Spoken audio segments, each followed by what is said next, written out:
नमस्कार दोस्तों, मोदी सरकार का साल 2024-25 का इंटरिम बजट आ गया है। बजट पेश होने के बाद आम आदमी की हालत कुछ ऐसी ही है। लेकिन ऐसा नहीं है कि सब कुछ गड़बड़ ही है, जैसा कि पत्रकार जी बता रही हैं। पल्लवी जोशी जी को बजट में सबसे बढ़िया चीज लगी फाइनेंस मिनिस्टर निर्मला सीतारमण जी की साड़ी।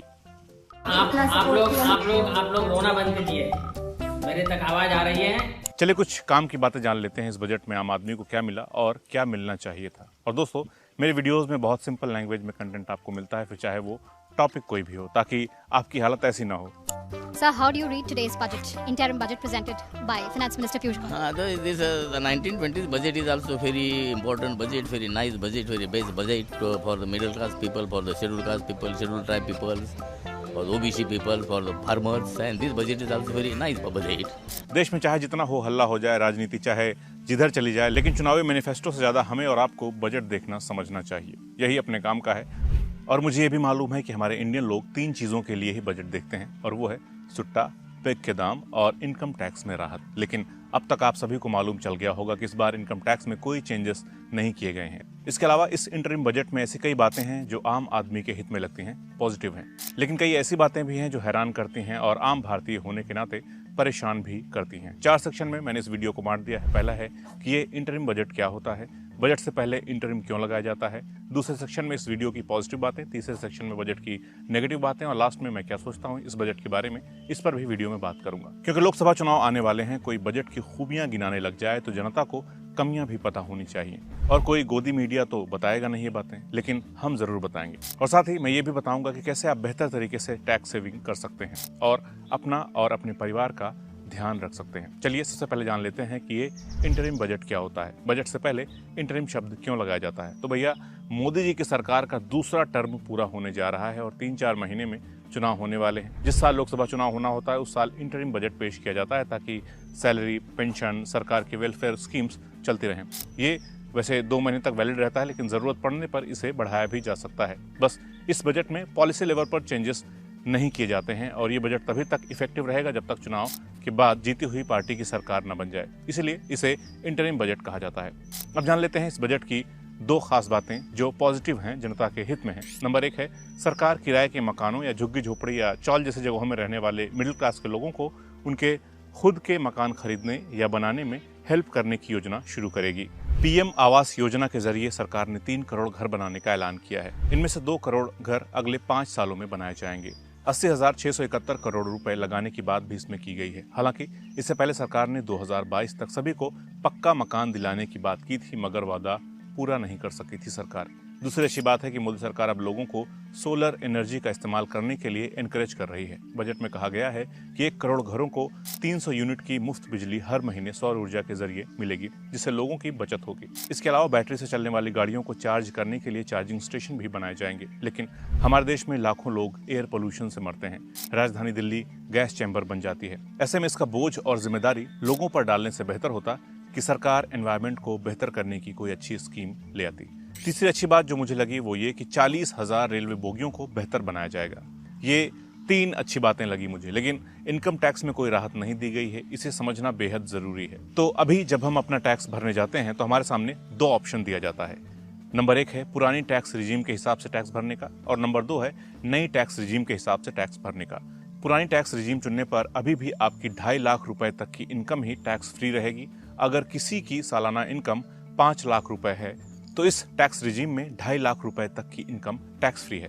ऐसे में बचे हुए 2.5 लाख रुपए पर उस शख्स को 5% के हिसाब से टैक्स देना होगा, यानी उसे 12,500 रुपए टैक्स चुकाना होगा। पर सरकार इस टैक्स को इनकम टैक्स एक्ट के सेक्शन 87A के तहत माफ कर देती है। पुराने टैक्स रिजीम पर इनकम टैक्स के सेक्शन 80C के तहत 1.5 लाख रुपए तक का डिडक्शन मिलता है। इसके अलावा और भी कई तरह के टैक्स डिडक्शन का फायदा पुरानी रिजीम में लिया जा सकता है। वहीं नए टैक्स रिजीम से अगर आप इनकम टैक्स भरते हैं तो 3 लाख रुपए तक की इनकम पर टैक्स नहीं देना होगा। इसमें भी इनकम टैक्स एक्ट के सेक्शन 87A के तहत सैलरीड पर्सन 7.5 लाख रुपए तक की इनकम पर और बाकी लोग 7 लाख की इनकम पर टैक्स छूट पा सकते हैं। इसे और आसानी से समझ लेते हैं। जैसे कि अगर कोई साल भर में 5 लाख रुपए कमाता है तो नई टैक्स रिजीम में 3 लाख रुपए तक की इनकम टैक्स फ्री है। ऐसे में बचे हुए 2 लाख रुपए पर उस शख्स को 5% के हिसाब से टैक्स देना होगा, मतलब उसे 10,000 रुपए टैक्स चुकाना होगा। लेकिन इस रिजीम में सरकार 7.5 लाख तक की इनकम पर टैक्स को सेक्शन 87A के तहत माफ कर देती है। मतलब बड़ा अंतर ये है कि पुरानी रिजीम में सेक्शन 87A के तहत रिबेट के बाद 5 लाख तक की इनकम टैक्स फ्री होती है, जबकि नई रिजीम में 7.5 लाख तक की इनकम टैक्स फ्री हो जाती है। लेकिन टैक्स फ्री इनकम को 2.5 लाख रुपए से बढ़ाकर भले ही 3 लाख रुपए कर दिया गया, लेकिन इसमें टैक्स डिडक्शन छीन लिए गए हैं। वहीं अगर आप पुराना टैक्स स्लैब चुनते हैं तो आप कई तरह के टैक्स डिडक्शन का फायदा ले सकते हैं। और इससे बढ़िया तरीका क्या हो सकता है कि आपके पैसे से पूरी फैमिली सिक्योर भी हो जाए और आपका टैक्स भी बच जाए। अगर आप टैक्स की बचत करना चाहते हैं तो सबसे बढ़िया तरीका है कि आप हेल्थ इंश्योरेंस और टर्म लाइफ इंश्योरेंस ले लें। अगर आप हेल्थ इंश्योरेंस लेते हैं तो आपको ATD के तहत 75,000 रुपए तक की छूट इनकम टैक्स से मिल जाती है। वहीं अगर आप टर्म लाइफ इंश्योरेंस लेते हैं तो ATC के तहत प्रीमियम प्लान में 1.5 लाख तक की आपको छूट मिल जाती है। इससे आपकी फैमिली कवर भी रहेगी, सिक्योर महसूस करेगी और आपको इनकम टैक्स में छूट भी मिल जाएगी। अगर आपको नहीं मालूम कि कौन सा प्लान आपके बजट में है और कौन सा बेस्ट है तो आप सीधे इस वीडियो के डिस्क्रिप्शन बॉक्स में जाएं या फिर कमेंट में दी गई लिंक पर क्लिक करें और वहां से पॉलिसी बाजार के दिए गए मनपसंद प्लान चुन सकते हैं। यहाँ हेल्थ इंश्योरेंस और टर्म इंश्योरेंस दोनों का ऑप्शन दिया होता है। हेल्थ इंश्योरेंस की बात करें तो यहाँ से आप 1 करोड़ रुपए तक का हेल्थ इंश्योरेंस महीने में सिर्फ 390 रुपए देकर ले सकते हैं। 25% तक का डिस्काउंट भी आपको मिलेगा। 30 मिनट में क्लेम सपोर्ट सर्विस भी मिलेगी। वहीं अगर टर्म लाइफ इंश्योरेंस की बात करें तो 1 करोड़ रुपए का प्लान आपको 473 रुपए महीने में मिल जाएगा और डिस्काउंट भी 10% मिल जाएगा। 24/7 क्लेम असिस्टेंस मिलता है। जब आप पॉलिसी खरीद लेंगे तो पॉलिसी बाजार की ओर से आपके सवालों और समस्याओं को सुलझाने के लिए एक डेडिकेटेड रिलेशनशिप मैनेजर मिलेंगे जो पॉलिसी चुनने से लेकर क्लेम सेटलमेंट तक आपकी मदद करेंगे। इस फाइनेंशियल ईयर के खत्म होने में 2 महीने अभी बचे हुए हैं, इसलिए अगर स्मार्टली टैक्स बचाना है तो तुरंत ये पॉलिसीज खरीद लें। लिंक कमेंट सेक्शन में मिल जाएगा। वापस हम लौटते हैं इंटरिम बजट पर, जो कि राजनीतिक नहीं होना चाहिए था लेकिन घोर राजनीतिक लगता है सुनने में, क्योंकि इस बजट में मोदी सरकार ने अपनी पिछले 10 साल की उपलब्धियां गिनाई हैं और कमियां छुपाई हैं। जैसे ध्यान देंगे तो अब कहा गया है कि भारत 2047 तक डेवलप्ड देश बन जाएगा। हम सब जानते हैं कि ऐसे सब्ज बाग पहले भी दिखाए गए हैं, कभी अच्छे दिन तो कभी मोदी की गारंटी। अब लंबे समय तक लोगों को बांधे रखने के लिए एक जुमला फिर से उछाल दिया गया है कि 2047 में भारत विकसित देश बनेगा। तब तक देश की जनता इंतजार करे। मोदी जी 18 घंटे काम कर रहे हैं। तो चलिए अब बात कर लेते हैं कि वो कौन सी चीजें हैं जो इस बजट में होनी चाहिए थी लेकिन थी नहीं। बजट के नेगेटिव्स। नंबर 1, इंसान की 3 बेसिक जरूरतें होती हैं, रोटी, कपड़ा और मकान। मकान का वादा तो है लेकिन इसमें सबसे जरूरी रोटी का वादा नहीं है। बेरोजगारी का आलम है कि हमारे देश के नौजवान इजराइल जाकर युद्ध के बीच भी नौकरी करना चाहते हैं, अपनी जान जोखिम में डालकर। लेकिन इस इंटरिम बजट में बेरोजगारी को दूर करने के लिए कोई स्कीम, पहल, फंड कुछ नहीं लॉन्च किया गया है। हर साल 2 करोड़ नौकरियां देना तो सरकार जिसे भूल ही गई हो। कहाँ हर साल 2 करोड़ लोगों को नौकरी मिलने वाली थी, कहाँ 10 साल में 1 करोड़ भी लोगों को नौकरी नहीं मिली है। इसके अलावा लोगों को लगता है कि दुनिया में देश का हमारे नाम हो रहा है, विदेशों में चर्चा है हमारे देश की, लेकिन FDI यानी कि फॉरेन डायरेक्ट इन्वेस्टमेंट यानी कि विदेशों से जो पैसा भारत में आ रहा था, जो कंपनियां यहाँ इन्वेस्ट कर रही थी, उसमें भारी कमी आई है। इसके अलावा हैरानी तब और हुई जब निर्मला सीतारमण जी ने GDP की नई परिभाषा गढ़ दी। उन्होंने कहा उनके लिए GDP का मतलब G यानी गवर्नेंस, D का मतलब डेवलपमेंट और P का मतलब परफॉर्मेंस है। जब सही GDP अपने फेवर में नहीं हो तो यही सब करना पड़ता है, क्योंकि कांग्रेस के समय साल 2004 से लेकर 2014 तक एवरेज GDP ग्रोथ हुआ करती थी 7.8 के आसपास, और मोदी सरकार के 10 सालों में एवरेज GDP ग्रोथ है सिर्फ 5.9% के आसपास। साफ है कि मोदी जी की सरकार में देश ने उस हिसाब से तरक्की नहीं की है जैसा मनमोहन सिंह की सरकार में देश तरक्की कर रहा था। कुछ लोग कह सकते हैं कि कोरोना भी तो था। उनको याद रखना चाहिए कि मनमोहन सरकार के समय पर भी इकोनॉमिक रिसेशन आया था 2008 में, जिसे उस वक्त की सरकार ने बहुत अच्छे से हैंडल किया था। हमारे यहाँ कोरोना की कहानी तो आप सभी लोग जानते ही हैं। नंबर 4, इसके अलावा एक और बहुत ही ज़रूरी कंपैरिजन है और वो है देश पर कर्ज का। लोकसभा में सवाल के जवाब में सरकार ने बताया था कि 31 मार्च 2014 तक देश पर करीब 59 लाख करोड़ रुपए का कर्ज था, जो 31 मार्च 2023 तक बढ़कर 156 लाख करोड़ रुपए पहुंच गया।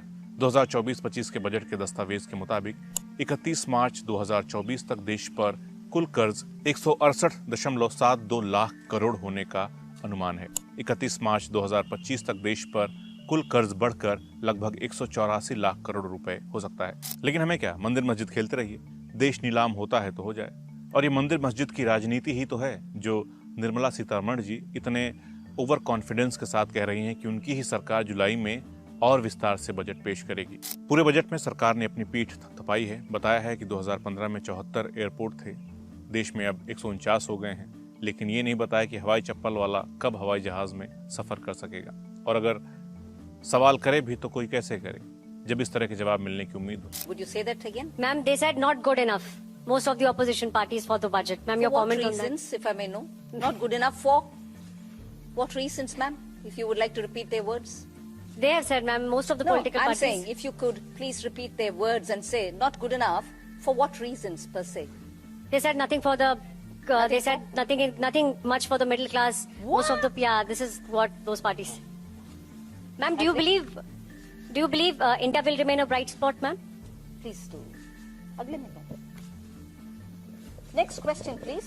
तो दोस्तों, ये थी इंटरिम बजट की कहानी। उम्मीद करता हूं कि आप लोगों को इस वीडियो से कुछ सीखने को मिला होगा, नई जानकारी मिली होगी। आप क्या सोचते हैं पूरे मसले पर कमेंट करके बता सकते हैं। और दोस्तों, भूलना मत, पॉलिसी बाजार से टर्म लाइफ इंश्योरेंस और हेल्थ लाइफ इंश्योरेंस को कंसीडर करना। स्मार्टली टैक्स भी बचेगा और फैमिली सिक्योर भी रहेगी।